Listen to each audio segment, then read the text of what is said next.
இன்றைய நாளொரு சிந்தனை நிகழ்ச்சிக்கு உங்களை வரவேற்கின்றேன். இன்றைய நாளொரு சிந்தனை நிகழ்ச்சியில் நான் சொல்லப்போவது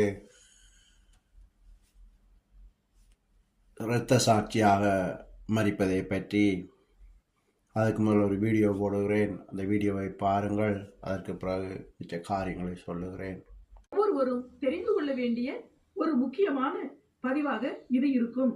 சில தினங்களுக்கு முன் அமெரிக்காவில் சார்லி கிர்க் என்கிற 31 வயதை நிரம்பிய தேவ மனிதர் சுட்டுக் கொல்லப்பட்டு கர்த்தருக்காக இரத்த சாட்சியாக மரித்ததை நம்மில் எல்லோரும் கேள்விப்பட்டிருப்போம். இந்த காலத்தில் அதுவும் அமெரிக்காவில் இப்படி ஒரு இளம் தேவ ஊழியர் கிறிஸ்துவை பற்றி தீவிரமாக அறிவித்ததினால் கொல்லப்பட்டார் என்பதை கேள்விப்படும் போது அதை அவ்வளவு எளிதில் யாரும் கடந்து போய்விட முடியாது.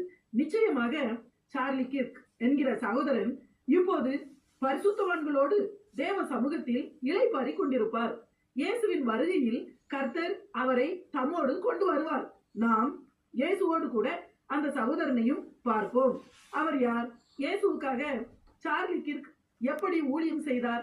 கிறிஸ்தவ விரோதிகள் ஏன் அவரை கொலை செய்தார்கள் என்பதை குறித்து இந்த பதிவில் பார்ப்போம். இந்த சகோதரர் இயேசுக்காக ஊழியம் செய்தார். ஆனால் இவரை பிடிக்காதவர்கள் இவரை சுட்டுக் கொன்றார்கள். இதுதான் இரத்த சாட்சி. இயேசுக்காக யார் ஊழியம் செய்கிறார்களோ அவர்கள் அந்த நேரங்களில் இறக்கும்போது இரத்த சாட்சியாக மரிக்கிறார்கள்.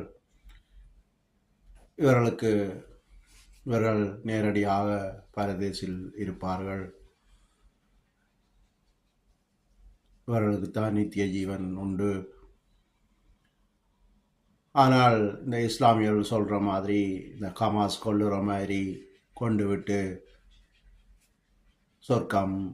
சொர்க்கத்தில் 72 கன்னிகைகள் இருப்பார்கள் என்று அவர்களுக்கு கொடுக்கப்படும், எல்லாம் கொடுப்பாருன்னு சொல்கிறதெல்லாம் போய் இவர்களுக்கு நரகம்தான். பைபிளில் 10 கட்டளை கொண்டு கொலை செய்ய இருப்பாங்கன்னு சொல்லி, அப்போ நாங்கள் கொலை செய்தால் அது எங்களுக்கு பாவம், அது நேரடியாக நரகத்துக்கு கொண்டு போய்விடும். ஆனால் இப்படி இரத்த சாட்சியாக மரித்தால், யாராவது எங்களை இயேசு கிறிஸ்துக்காக ஊழியம் செய்யும்போது எங்களை கொண்டால் அது பாவம். ஆனால் அந்த கொல்லப்பட்டவர் பரலோகத்துக்கு சென்று விடுவார்.